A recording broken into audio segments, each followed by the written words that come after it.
I'm speaking quietly. As promised, I've got a surprise for you guys. I told you I'm the Aussie Crasher. The real Romeo Aussie Crasher. I've got somebody important. I want to crash their house. So, let's do this. All right? Come in.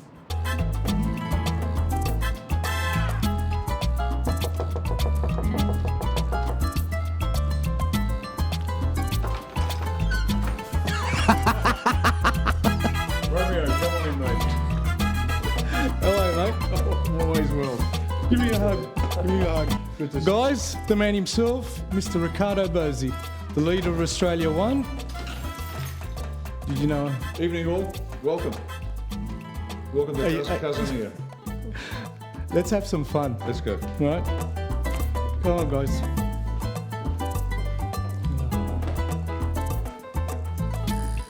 And here is the lovely Rhiannon. Hello, gorgeous. How are you? Good? I call him sometimes good, but I'm lying to him. But when I tell you, it's the truth. It's good to see you. I'll sit over here. Yep. Okay. How have you It's been? wonderful. It's wonderful to see you. How you guys been? Flat out. Flat out? You would Fall be. asleep when we're dead. I've been seeing you everywhere. I've been calling you more than, checking up on you every now and then. Oh, I know, you're a good man like that. No, we're Yep. good. We're working hard. It's not just us, though. The team around us is just unbelievable. Campaign manager Jackie, she's a machine, and she's brought together so many talented, selfless, good, decent people, and it's just, it's just blossomed into this fantastic campaign. Well, guys, my journey now, my mission is to talk about or introduce you to people and get you to know who they are. And tonight, it's not Riccardo Bosi, leader of Australia One. Tonight, it's Riccardo Bosi, husband to Rhiannon, father to two beautiful girls, and why he is who he is, and what kind of a life that he wants for his children and wants for his lovely wife. So let's get started. What made you become this man? Oh, Take that. You hold it. I'm tired. That's There we go. yours. We got one of There those. you go. that's a $64 question. That's man, true. a lifetime worth of experiences. Look, when you get to our age, I'm 62, so I've been around the block a few times. Are you serious? Yeah. He's looking pretty good for 62. Seriously, I'm not. I've seen 40-year-olds that look like 103. Well, it comes from 30 years, what is it? Strong tobacco, hard liquor, and fast women. Okay, so I'm going all right then. You're doing good. You're doing good. No, it's look, at this age you get to look back and you see patterns in your life. And we all get given, all of us. We're gifted with certain things. There are things we've strived for and burdens we've been given. And every opportunity, every one of those moments in life is an opportunity to make a decision. And you make one decision, you'll get certain consequences. You make another decision, you get different consequences. So along the way, I've made some good ones, I've made some pretty rotten ones too. Yeah. But it's not what happens to you. It's what you decide to do about it, how you respond that makes the difference. And like some of my mistakes in life, because I've handled the consequences. It's not the mistake, it's the recovery. It's not the mistake, it's the recovery. Because I've approached the recovery in a certain way, it's just made me stronger and better for having faced my failings like a man does. Yeah, you take it on the chin and you move forward. So that's on one side. On the other side, I've always had this instinct, whenever I see an innocent in danger, I've got to stand between that danger and the innocent. That's just how I was built ever since I was a little boy. You see the movies where a little guy stops the fight between the two big guys swinging at each other. Believe it or not, that was me, and I wasn't big in those days. I blossomed in terms of size and weight very late in life. So I was the little guy and I got between them. That was just an instinct. I didn't put it there, maybe God did. Talking about the little guy, right? Did you grow up like I grew up? Probably. I grew up on the streets of Marrickville. I pride myself the fact that I ran with rats. That was, that's the way it was. We learnt how to either two things we learnt very quickly: comebacks and how to fight. And you had to be good at both. Sometimes. Was it the same for you? No. No? No, I was a sweet, innocent little guy that was more perplexed by that If things went wrong, I just couldn't understand why people would behave that way. And I was very slow on comebacks. After 24 years in the army, I learnt my comebacks. But before that, growing up, no, I was the sweet little guy that did the right thing for the right reasons all the time. That changed quickly when I became an adult and discovered women and alcohol. Yeah, well, you know, But we repaired and recovered, came back from that. it's good to see. The history through your, like, defending Australia. How can I, like, no questions to be prepared. I'm just what I feel. And did you see the ugly side of war? Did you see the manipulation of people in power? And is that why you've decided that, you know, I'm going to use my experience from all these, watching these elites control who wins, who loses? Is that why you basically stepped up and said, I'm going to try and stop this? No, the trigger was actually, I saw that and I never quite understood some of the decisions. Now I do. But at the time, you're too close to the issue. No, what triggered this was my second divorce, where all of a sudden I was introduced to the family court system, and I thought, okay, nothing bad's happened here. I'm not a bad man. This will be easy. You know, joint parental care, joint custody. And I said to the bride at the time, second wife, Rhiannon being number 3, you can have everything. Just don't fight for custody. Well, 8 years and $500,000 later, and I didn't have $500,000 at one point. I'm so broke, I'm defending myself, and that's a common story. Yeah. You know, we won custody, and there was a lot in thanks to Rhiannon, because she was a law student at the time, and she, excuse me, was actually working in law firms, and so she saved me physically. I mean, seriously, I was never going to take my life, but my God, I was staring at the screen trying to figure out what the hell was going on with my life. When's the first time you saw her? We met. I was out of the army. I was consulting to the Department of Trade and Economic Development for the South Australian Government in a building, and downstairs there was a bar. And, you know, the office workers, the city workers would go down there over night time, have a quiet drink and then go home. Bumped into her with a bunch of other people, and she just arrived, or recently arrived, and she was looking for work. And I thought, okay, look, send me your CV, maybe I can get you a position. As it turned out, couldn't find anything for her. Didn't see her again for how long? Nearly 12 months. About a year. Bumped into her again. And one thing led to another. And here we are. Rhiannon, you can take the mic, because I'm curious to see what you saw in him.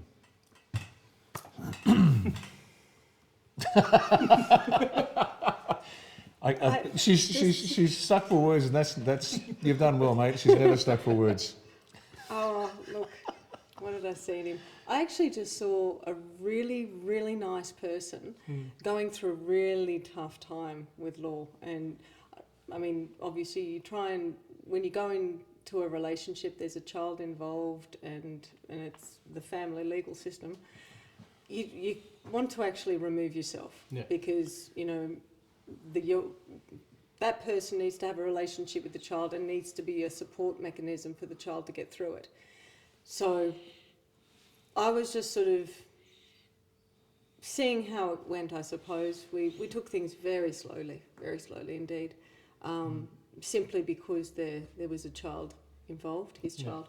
And I suppose over time, over a short period of time, I was just seeing what a father he was, and that was impressive, very impressive. Okay, so that's the impressive. Yes. What didn't you like about him? Nothing, actually. No, truly. You'd say, you know, he farts. I mean, he does fart. If anyone says he's absolutely perfect, sorry, no. But no, there actually wasn't. And I'm really tough, like real. Yeah. I was a cow. I really was. She was about as cuddly as a cactus. Yeah. I was. But that's just me. But yeah, so... No, insight into that. I went to pick her up one afternoon from work, and Adelaide traffic, you know, peak hour, all 35 cars were on the road at the same time, so I got held up by 5 minutes. Oh, that was too late, 5 minutes? But what struck me was she wasn't worried that I might have been hurt or killed. No. He's late, I'm gone. Boy.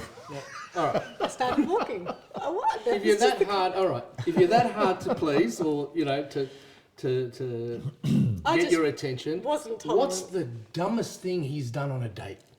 Like you've actually said to yourself, "You're an idiot." No, oh, Not on a date. Not on I've a done lots of date. idiot things. Yeah. Lots of idiot Okay. things. yeah. What's the first dumb thing that actually you said to yourself? I think he's not all there. Ah, no, actually, I've never said that. No, I did. I must admit, he did one really dumb thing.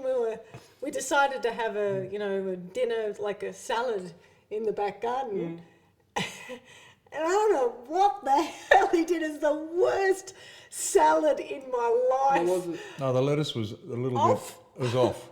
And don't know if you ever tried off lettuce, because running short, we didn't have a lot of money. Yeah. Right? Not a lot of money, so I squeezed everything out of every piece of vegetable I got. And I made the salad, I tasted it, and went, it might be, but we've got enough stuff on it, we should be okay. That's Oh man, the only- you couldn't. Oh God, no. That's That, shocking. that, You're that's, still in the, that was like, it. I got to defend him with that. I really do, because like I didn't reach the heights that Lieutenant Colonel Riccardo Bosi reached. I was just a grunt, and I loved it. But we got used to eating everything. So when when I first married Jemana, now she's a fabulous cook, okay, but the first time she ever made kibbe, the Lebanese, right? No. I sat there and I ate it. I sat there and we were married for about a year at the time, and she didn't ask her mum about how to make kibbe. And one thing with me is, probably Ricardo's the same, I'll never hurt Jemana like saying this is not good. I sat there and I ate it, and it was like eating concrete. Right? But for 5 years, she'd say to me, "How was that kibbe?" It was great. Till one day when, she had become this, like everything she cooks is perfect. I said to her, "I need to be honest with you." She said, "What?" I said, "That kibbe you made 5 years ago?" She said, "Yeah." I said, "I could kill somebody with it. If I throw it at the wall, I put a hole in the wall." And that's like, that's how, probably you guys are the same. Even though he probably made it, you probably would have said, it could be better, but you're not going to say, "I'm not eating this." Yeah. No. It was more like, "Oh, have you tasted this?" But that's it. No, seriously, he's never. No, I have to say he's never Is he a disappointed. good cook now? He's a brilliant cook. Yeah, He's- what's your he's favourite always thing to been cook? Brilliant. Oh, anything.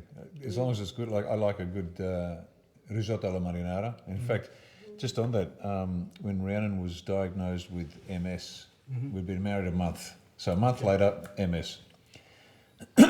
And one of the things we did was went to the specialist, and the specialist said, "Oh look, I've got some treatments for you. Side effect, it might kill you, and you'll be in a wheelchair in 18 months and dead in 3 years." Well, that was what. But we've got a treatment. But we've got a treatment Okay. that'll kill you regardless. And Rhiannon, being the robust young lady that she was, she spoke to him in very direct terms, let's say, and we sought alternative treatments. And one of the things was whole foods, get rid of the processed foods. So I made this risotto alla marinara. I made the fish stock myself, the tomato puree, all fresh. And my God, this thing, you could taste the energy in the food. And it lasted about 3 days before it turned into what you normally get at the shop or the restaurant. It's like dead. It's food, it's tasty, but it's dead. Yeah. And we actually felt it. Anyway, as a result of that, at those days, she couldn't walk 50 metres without needing to sit down. Right? After just changing the diet, nothing more, just fresh whole foods, freshly cooked, she walked 3.5 kilometres down a sandy beach on my arm. Just on diet alone, and that was one of those wake-up calls. That's why I know, we're going to be okay as a nation once we get everybody back on a decent food. Yeah. Illness will evaporate. They'll still need emergency treatment, because if you get smashed up in a car, a result is not going to save your life. And there was no doctor there. This was about consciously saying to yourself, "I'm going to see what happens if I change my diet." Yeah. I had the same thing happen to me. I think this is why I get sick and tired of people, and I don't really like talking about the virus and all that, because that's just wasting our time. But the truth is, I got sick and tired of people saying, "You're not a doctor." I'm not a doctor, but I'm a person who had type 2 diabetes and cured myself by changing my diet. That's it. So, in the words of my father, who said, ask a man who's done it, and don't ask a man who's read about it. So, that's where I got my experience about not believing this COVID. And mind you, to everybody, Jemana got it, my 2 daughters got it, my son got it, I got it. And, you know, B12 injection and a couple of Panadols, and we're good to go. Okay, we didn't shut the house down. Yeah. You know, but, you know, how was it on you guys? Knowing what you know, knowing what you've been through with your condition, to hear the amount of garbage that was thrown out, how dangerous they're making this thing sound, and you know what you're going through, the pain, the sacrifices, the worry, especially because you've got 2 girls now. Like, was it frustrating? Did you have days where you just said, I can't take this anymore? No. I can't tolerate this rubbish from the media, the lies? No. See, my stepdad, my mother threw my father out when I was 3 months old, and then married my stepdad when I was, I think, 3 or just turned 4. And my stepdad was a doctor, my mother was a nurse. And my stepdad used to make fun of the medical association and the doctors. And he used to always, because he'd always come home and he'd say, oh, you know, another pharmaceutical company would come in. They'd offer you holidays, cars, all sorts of trips, overseas trips, national trips. Like, it was just astounding just to be able to sell their product. And Dad used to come home and just laugh at them. He used to go to, because he was a doctor in Sussex Inlet, and he used to go to, there was these doctors' conventions, and they'd dress up. And I remember one time he dressed up as a pimple, and and he spat custard over everybody, and my mother was, you know, appallingly embarrassed. But because he just felt such disdain for them, and because it was always selling of drugs, you know, drug this, drug that, you've got to do this, you've got to do that. Yeah, and so I grew up with that. I grew up with it, even my parents, and I remember this, it was like in the early 80s, and I remember my parents turning around and talking about the AIDS that was huge in the 80s. And I remember overhearing my parents actually talking about it, saying it was actually a manufactured disease. This is not real. And they were actually saying it then. Now it's actually coming out saying, you know, by Dr. What was his name? He's deceased now. I've got heaps of videos of him. Sebi? No, I can't remember his name. He's now deceased. But he was actually one of the first people that was saying this whole COVID thing is just ridiculous. But he studied AIDS, and he was saying this is manufactured. This is not real. And how many people have died as a result? How many people have effing well died as a result of this? And how many people have changed their lives, and quite rightly, but the absolute scare campaign, and I mean, you were in your 20s in the 80s, but I was only a child, and I remember my mother turning around saying, you know, I would hate to actually be a single person who's not married during the 80s, because of what they were actually going through. We're going through it again. It's just got a different title. It's now COVID. And again, this is manufactured. At least the scientists are saying that it's manufactured. And the doctors and the specialists and the immunologists and, God, do you go on? I mean, how many people have to say that it's manufactured before someone starts turning around going, Talking about AIDS, I remember the first time I heard that word. It was year 5, and the girl I had a crush on, Jill, didn't want anything to do with me. And she said to me, stay away from me, you have AIDS. this 19 year 5, year 6, it was 80s. Yeah, 1984. And I looked at my best friend at the time, Danny Tarabay, and I said to him, "What's AIDS?" He goes, "I don't know." So I went into the boys' room, I looked in the mirror, do I have something on my face? So finally, back then we didn't have, Google. We didn't have mobile phones. I asked the teacher, I said, "What's AIDS?" He said, "It's immune deficiency. It attacks your immune system and eventually it'll kill you." I was terrified. I ran home. "Mum, you've got to take me to the doctor. A girl told me I got AIDS." My mum looked at me, and my mum had common sense. She goes to me, you're 10-year-old, where are you going to get AIDS from? I said, she goes, I'll never, that was the first time I ever heard that word. And then I saw all the advertising with the Grim Reaper and terrified. Back then, as a child. Enough with the ugliness. How is he as a dad? He's amazing.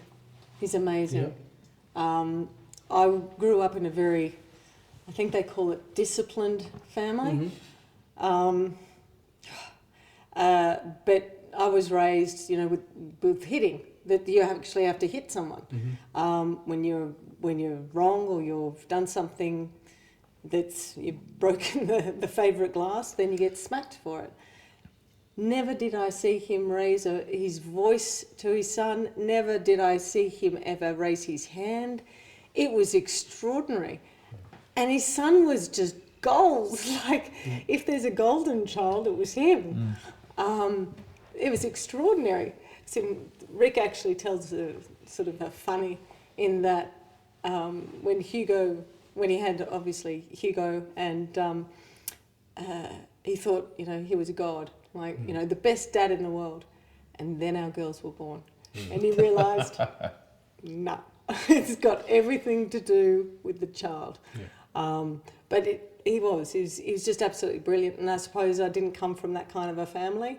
And you're attracted to that which is good and you didn't experience. Is that something do you excuse me, do you use what you were, the art of manipulation, as a father? No. It's what you were taught in the explanation. army? No. It's just explanation. This is a child. This isn't the soldier. So people think, soldiers must be like that at home. No, I'm the general officer commanding out there. When I come home, I'm private schmuck. I have to follow orders from everybody, including my 2 little girls. No, it's just raising them and treating them well. It doesn't mean you treat them like adults, because they're not, but an explanation. Because it just, maybe we're lucky, but hitting just doesn't work. It doesn't help. Explanation. And look, let's be honest. The patience required of parenting. Don't eat, please make your bed. Please make your bed. 4 years later, please make your bed. 10 years later, please make your bed. 15 years later, can you please make your bed? But what I'll do is, rather than losing my temper, I'll say, for example, I'll come down, or I'll come back from a run and the girls are finally out of bed. And I'll go upstairs and I'll see their bed's not made. And I'll go, "Girls, the cat messed your bed up again. I know you made it, but it messed up your bed again." And that's my way of saying, "Go make your bed." And so I blame the cat when the bed's not made, because obviously they made it in the bed and the cat. So it's a gentle way of making the point, because we're all slow learners, all of us. I mean, none of us were born the way we are now. Look at me; it took me 60 years to get my act together. Well, I'm the same. I mean, when Jemana gave birth to Maz, who's named after my father, Majid, we call him Maz. He basically opened up in my arms. It was a ball. And I freaked out. He was blue. I thought Jemana giving me Avatar. I said, anyway, He was breathing. Yeah. Okay. He was just blue. I was overwhelmed, and I remember looking up in the room. I looked at God. I said, "If you give me nothing more in life, I thank you for everything you've given. I don't want anything more than him." And then we had Gemma and Annabella, and each one of them, I said to myself, I can't believe I said to God, if you give me nothing more. If you don't ever give me anything else in life after Maz, I'm content, because I can't see my life without Gemma and Annabella. Annabella, they say pocket rockets. No, she's a pocket nuclear bomb. You know, Gemma is a lady. Both of them are ladies, but Annabella is in your face. I will not back down. I will break you if I have to. That's how she is. Gemma is more like you. She'll use other ways of, until she has to yell at Annabella, and then it's World War III. I grab my keys, I get into the car, I say, I'm not coming back until this war is over. My father left Lebanon because of the war. I'm not pressing this here. So. Maz is like, no, Maz has never been a problem. The bed, yes. Till finally I got through to Maz and his mum, because me and his mum, Jumana, we had a conversation with a wall in front of him. And he looked at us like we're stupid. And he said, what are you doing? And we're saying to the wall, if you don't mind, you can do your bed, you know, just tidy up your room. We said, well, maybe we got more of a chance of convincing the wall to do your bedroom than you. And sort of he got the message. So, and anyway, but that's, yeah, I know where you're coming from. Parenting is a hard thing. It's the best job in the world. I mean, At it is the the best job. There's nothing more important. I mean, for example, we're involved in politics. We've got a big job ahead of us. So I get that. Yeah. But if we save the country and lose our family, we've failed. Yeah. There is nothing more important than being a mum or dad. Nothing. How hard has it been on you with his commitment to Australia? Have you ever... Our commitment to Australia. We stand side by side. Oh, okay. No, there's never been any, This wouldn't have worked. And people say this to Rhiannon, and she says, behind every good man there's a strong woman, and she just looks and I don't stand behind anybody. Yeah. No, we are side by side. There's not a sliver of light between us. We are both utterly committed to this. We live and breathe this, both of us, 24/7. We really do. And so we are side by side. And look, I get to be the face of it. I get it. And that's a privilege. But I've got to say, she's a better face. Oh, much better. Oh, no. We in the executive of A1, we picked the better looking. Guys, can you put a comment? Who do you think would be a better representative of A1, Riccardo Bosi or Miss Rihanna? Mrs. Sorry. Well, Mrs. Rhiannon Bosi. I can't even believe. Anyway. Yeah, I know that one. Yeah. There's another hole. Did he use it? No. That comment? No. Oh, okay. All right. Yeah, but put a comment. Tell us who do you think would be better. I know that I love Riccardo. How long have we known each other for now? Seems like forever. You meet people and there's some people you meet and you feel like you've known them for a lifetime already. It's fantastic. Look, I remember on that day, everyone was telling me how much of a wonderful job I did of emceeing, but nobody really knows that, like, when I saw your name on the list and the crowd erupted, you actually had to tell them, like, settle down. I was like, what do I do to get this man to stand out from the rest? When I called out Craig Kelly, I said, leader of the UAP, Craig Kelly. For example, I'm just picking somebody.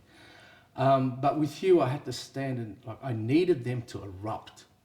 I needed a message that just wouldn't send a message to other political parties, the minors, or the majors. I wanted the world to see, like, who is this guy? 150,000 people just erupted. So that's why I did what I did, because I truly believe that, like, okay, it's going to be very difficult for Australia One to be, how can I say, part of the majors. But it has the potential to twist and hurt the majors' arms and let them really, in my opinion, you could be saying, no, I back you 100% if you want to go all the way. But I believe Australia One is probably definitely the most legitimate freedom party. And this isn't blowing sunshine. This is the truth, because I've known you for a long time. The rest, you were there from the get-go. And all of a sudden, all these parties came up. And I really wanted to support them. And I did that originally with the UAP, but that's another story, and I really don't want to mention that anymore because we're on a new path. But you never changed. You are still the same guy that I met back then. You still hold yourself the same. You still speak the same.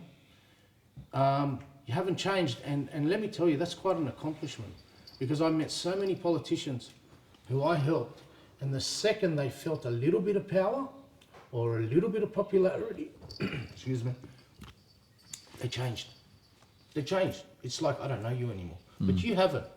And I love you for it. That's because, thank you, but it's because it's the idea. It's not me. I'm just a simple soldier. I never went past year 12. I made it. I'm just a simple soldier. It's the idea of A1.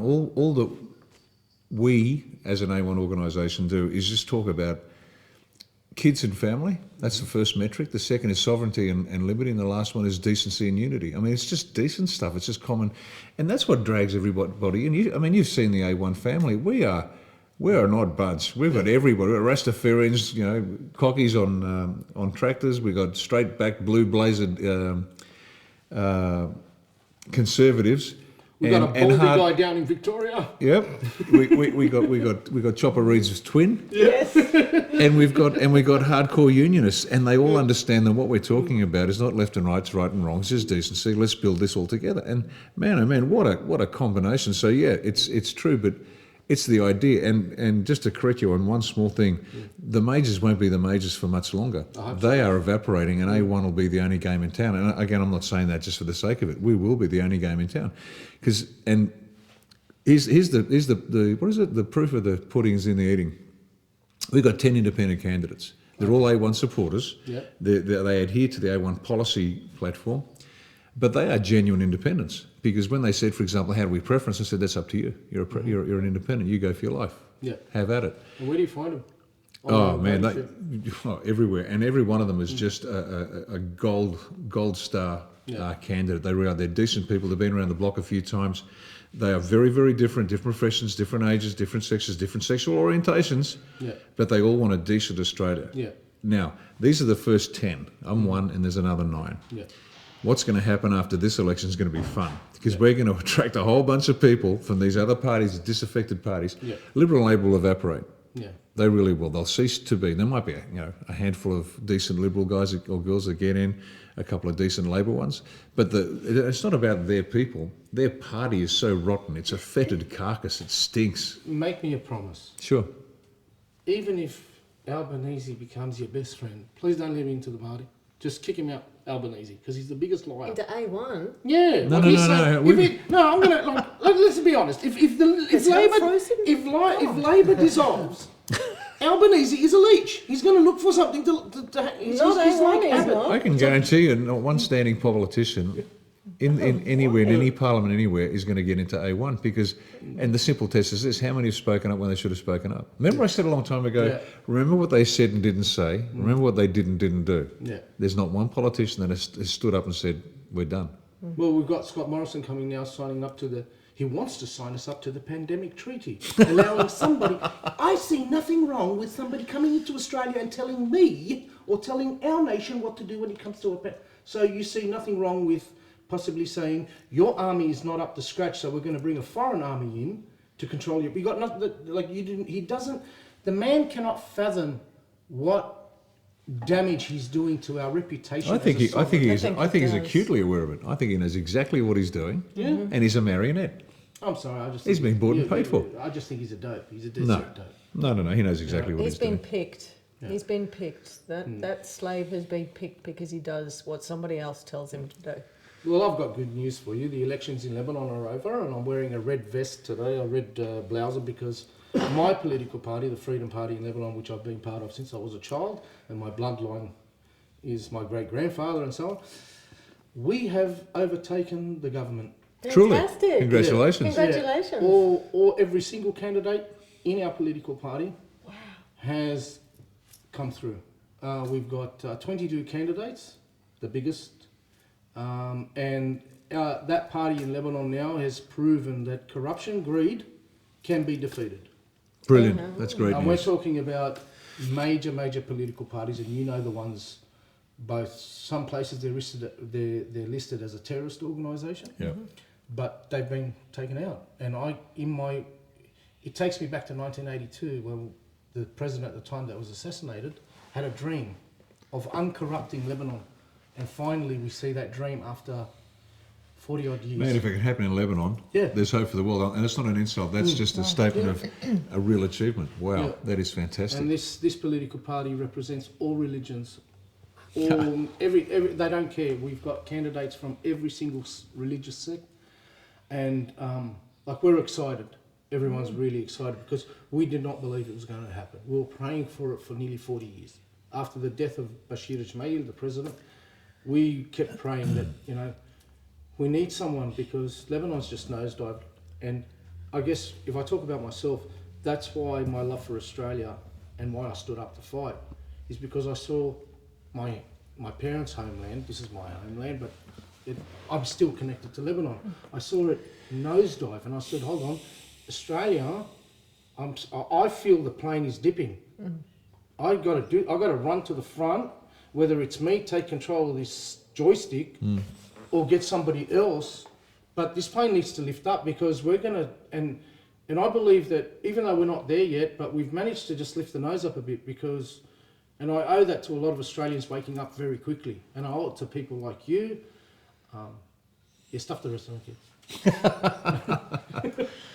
But yeah, it's Well, this election is the disruptor election. This isn't the one where we get what we want and what we need, which is a free and fair election and get to select genuine people to lead us the way we want to be governed.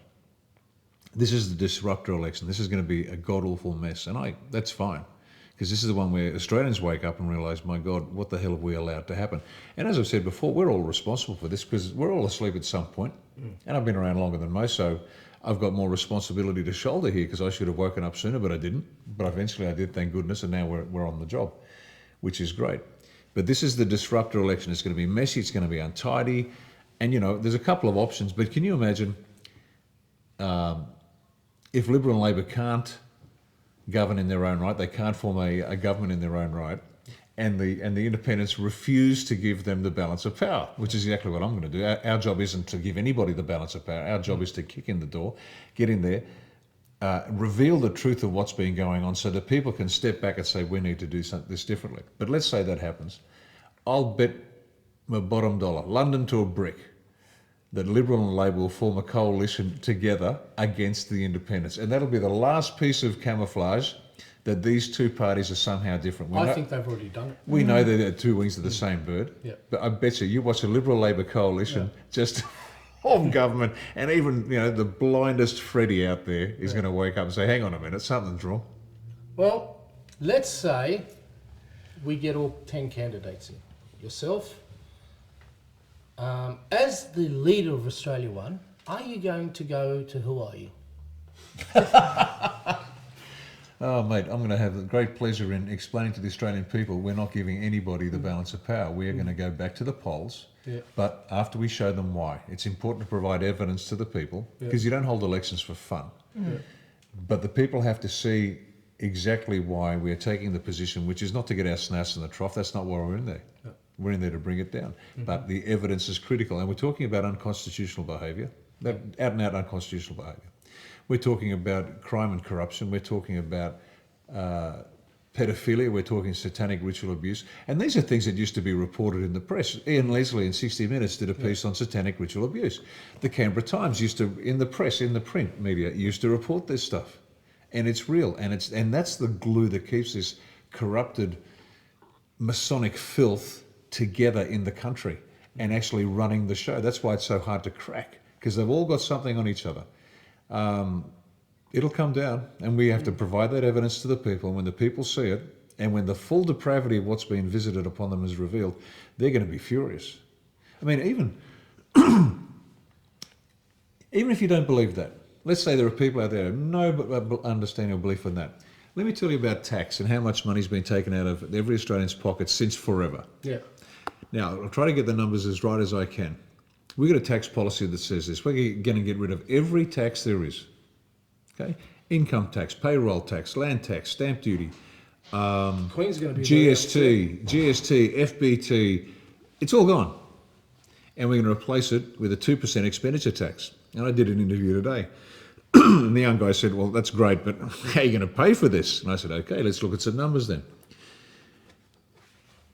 Combined federal and state expenditure in 2018 was around this, let's easy numbers, $750 million, okay? Nearly $1 trillion. Earnings for the same period, federal and state, was 580. So we've got a shortfall of $220 million. We're in the red immediately because they're not earning enough money. Now, people think they're paying sort of 30 to 40% tax on their income and that's what it, no. They're paying between 60 and 70% tax with all the hidden taxes, right? Right. And say, okay, so we've got expenditure of $750 million. What's a 2% expenditure tax going to do? Well, the transactions, the non-cash transactions that take place every day in Australia is $250 million. Yeah. So 250, rough numbers, Wow. multiplied by 500, multiplied by 250 working days a year by 2%, that gives you $1.3 trillion.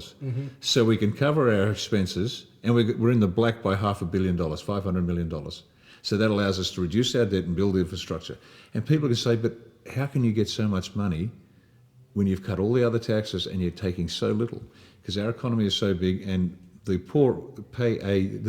pay-as-you-go wage earner has been bearing the brunt of the tax burden. Because every company minimises its tax, we get that. Their pre-tax profits, spend it on other things. And the poor schlebs out there, Jack on Norell, breaking their back trying to save a deposit for a house, they've been carrying the tax burden. Not everybody. But this 2% expenditure tax, everybody pays. And that's where you take it off the people and put it onto the companies. Now that allows us to reduce our national debt in record time, unlike that imbecile Josh Frydenberg, who reckons it'll take us till 2080. See, and then they say, well, where's all the money been going? Straight from your pocket to somebody overseas. Well, I hate to put a spanner in the works for Josh Frydenberg. Well, if he's going to go to 2080, Josh, I was born in '73, so I'm sorry for your investment in me. I'm gonna fall 7 years short of paying you off your debt for you. So Yeah. no, it's just like, see how you put it. It's so simple, and that is the problem with, I believe, Australian people. They want to hear technicality. They want to hear, everything to be so confusing that when they hear a bloke such as yourself talk so simply about what we need to do to get, it's so hard to believe. Oh, I'm sorry. It's so hard to believe. Are you finding like climbing up a mountain, like No. you're pushing against the No. mountain, No. trying to convince people Nope. because how simple it is? It is. No, I give them the data and evidence. That's the key thing to what we do. It's all about the evidence, like those numbers I just gave you. It's critical because they say, but where's the money been going? I said, okay.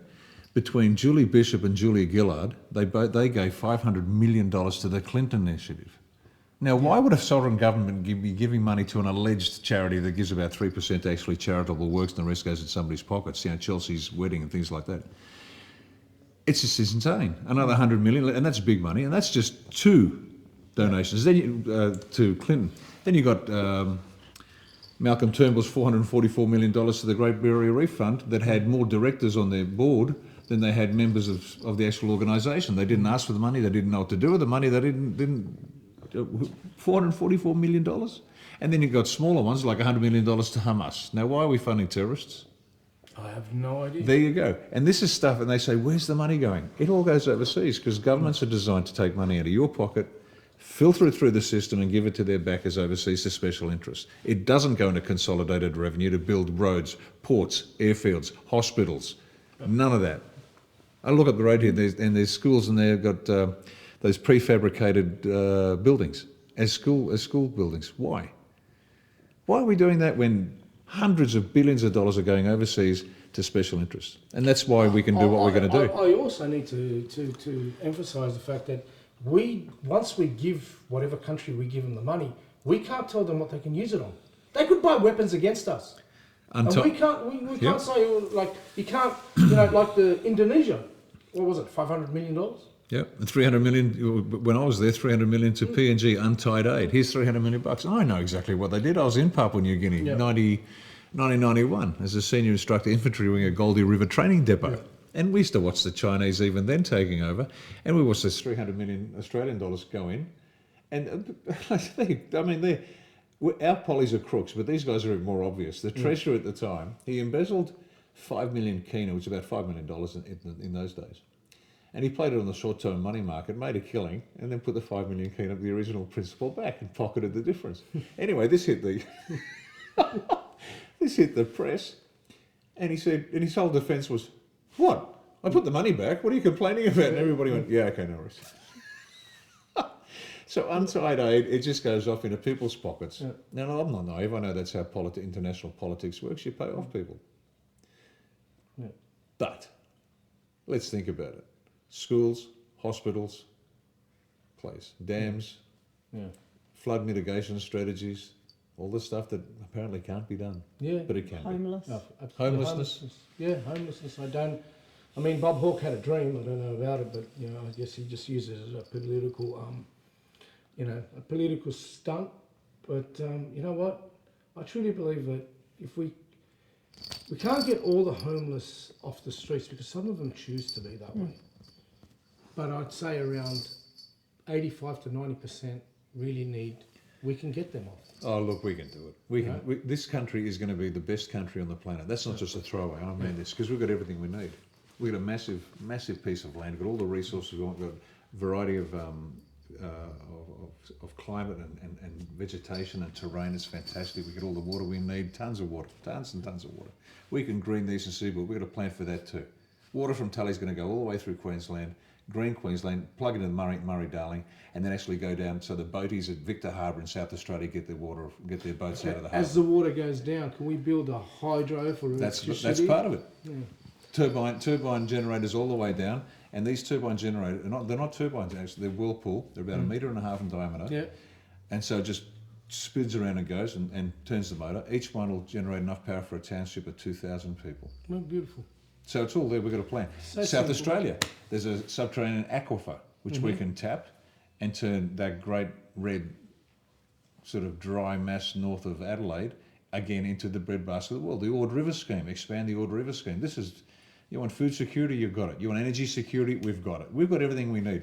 And once we get that right, and once we give the money back to the people, because it's their money, and once we take, say, billions out of the pharmaceutical synthetic medical industry, out of that, and we start investigating natural remedies to just about every problem we've got, we're going to be the healthiest, the wealthiest, the happiest country on the planet. This is real. This isn't. I'm not prone to dreams. I'm a soldier. We need hard evidence. We need good plans, and we need to execute and achieve those objectives. This country in 3, 5, and 10 years will be unrecognisable. The whole world's going to want to come here. Before we finish off, because I know I've got 2 questions. First question is, what is your dream together for Australia? Are you going to say exactly what he said, or do you have want to add to that? What would you like for you and Riccardo and the girls and the family, and what would you like for the Australian people? I'd like them to realise how really genuinely powerful they are. I'd like them to understand that their unique abilities, individual abilities can all help our nation. And I want them to get off their ass. And I want them to actually start doing exactly what the hell we've been doing and the group has been doing and the grandmother who loved to play golf in South Australia, from all of them, every one of us. Every one of us just wants this done. We want to actually be able to help our nation, but we need to get everyone to understand their unique abilities, everyone's unique abilities. We can do anything and everything. We don't need a bunch of numpties at the front turning around and saying, well, you know, I know better. You don't know shit. You're a career Unleash. blasted. No, don't unleash me, darling. Please do. You think I've got salty language? Please do. No. As Rick has told me, I would actually, you know, I'd make She the embarrasses soldiers. me. I'd make the soldiers embarrassed. No, seriously. Like everyone has to understand. It doesn't take someone at the front turning around and saying, you know, well, I know best. No, you know best. You know best. As an individual, you know best. And that which you don't know, there's going to be somebody else that might actually have an idea, like Rick. At no point in time, I must admit, this is one thing I've always appreciated about Rick, is that the guy's got the brain the size of Jupiter. He really, really does. He doesn't think he does, but he does. And just the ability in one human being is extraordinary. But at no point in time does he say, you know, follow me. He always says, you can do it. And it's the same with the wife. He says exactly the same. He says it to our children. He says it to everybody. And that's what we want for Australia. We want Australia to get out of this slave situation that we're currently in, and to actually, but do it as a group. Do it, everyone do it. You know, our neighbours, they'll know something I don't know. Yeah. And so obviously, if they know something that I don't know, great. They can do something. I don't know all about, you know, about the water, about the Bradford. I mean, I can read up about it, but I'm not an engineer. But the engineers that are out there, they can use their skills in Australia. And the beautiful thing with A1 is we've just attracted so many people with so many abilities, and they've been able to actually help out with developing our policies. And if they sit there and they read, if, for example, if you know, a specialist comes in and said, oh, well, you know, I think that might be wrong because of X, Y, and Z. We look at it, we go, okay, all right, let's have a look. We review it, we have a look, and we change it. If it requires changing, it gets changed. We're not wedded to it because everyone has a different opinion. Everyone's experience is so valuable, so valuable. And that's what they need to understand. And that's what I would like to see. And I know he says exactly the same thing, so. No, you're united, I can see that, and that's wonderful. My second very, very most important question. This is the most important question of the night. Who do you follow in rugby league? South Sydney. And who do you follow in rugby league? Sydney. Roosters. Yeah. We've got Eddie the cameraman waving his hands in the air. But even they need to get off their ass and they need to actually kick in as well. So I like the fact that they're actually very good sportsmen and they train really, really hard. And all the glory goes to them to win a game. But even they can actually help out too. Absolutely. It's one of my greatest disappointment to see such fine athletes just blindly follow. Yet most of their background is rebellious.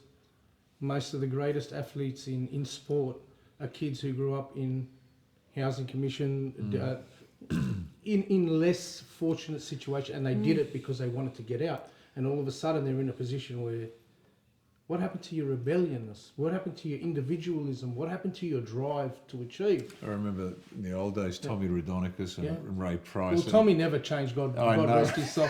You know, he'd punch on with the cat outside the pub. He didn't care. Man, it was a tough game in those days. And I played league union and soccer, and I got to tell you, the game I just enjoyed most to play was league. Yeah. It's just a brilliant game. As a forward, but I got to run with the ball. I got to crack some heads as well and make the odd run. Out of all my, did you play for the defence force? Yeah, we played, but that was union. I played union for the inter service sports. Yeah, I was a second row. Yeah, I just I'd love to. I honestly, this conversation, guys, is not. How can I say it? This is not Riccardo Bosi and Rhiannon Bosi, the people who are pushing Australia One. This is a husband and wife, a mother and a father, two Australians who I wanted to show you tonight that they are who we are. They are no different.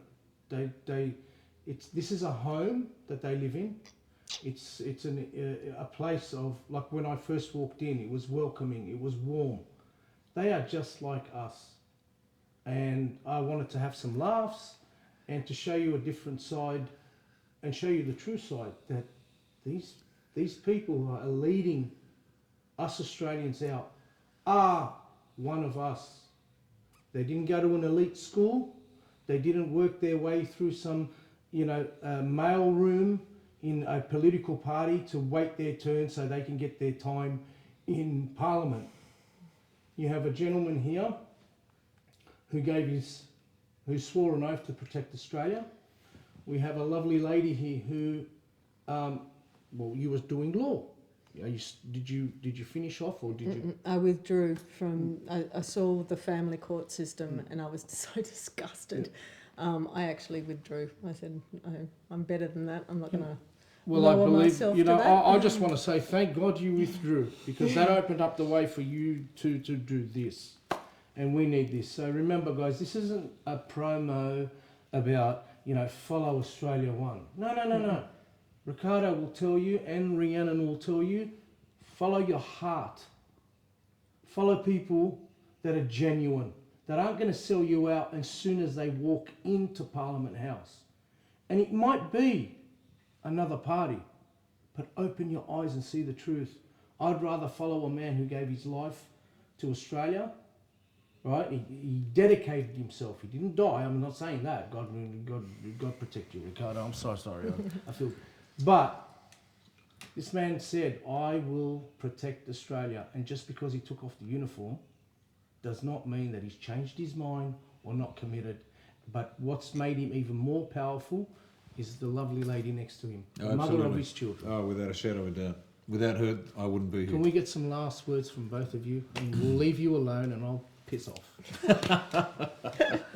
Where you go, darling? All yours. Oh, my head just goes straight to politics. I'm sorry. For God's sake, As a don't mother? listen to the bastards and look at the scrutiny handbook. That's all I've got to say. And anyone tells you you can't vote one above the line is lying to you. Oh, that just pissed me off. I love this. Look, seriously, no one is perfect, but by God, we can make ourselves better than we were yesterday. And even if you're faced with the hardest thing, for God's sake, you know, can't pay bills or whatever it is, turn to your neighbour and ask for help. Turn to those who can assist you, because there is so many people. The love out there is just unbelievable. Australians aren't racist. They're not assholes. They are the best bunch of people, and I'm damn proud to be one. So for goodness sake, you need help, turn around to your neighbour and ask for it. We're there. Everyone is there for you. I mean it. So that's all I've got to say. I think that's a great place to finish, mate. Beautiful. Thank you, guys. I promised to introduce you and surprise you, and I hope I've done that. I've introduced you to two Australians, Mr. Riccardo Bosi and Mrs. Rihanna Bosi. Rhiannon, I don't know, but you look like Rihanna, the singer. Just stunning. That's it. Thank you, guys. Thank you, darling. Thank you very much.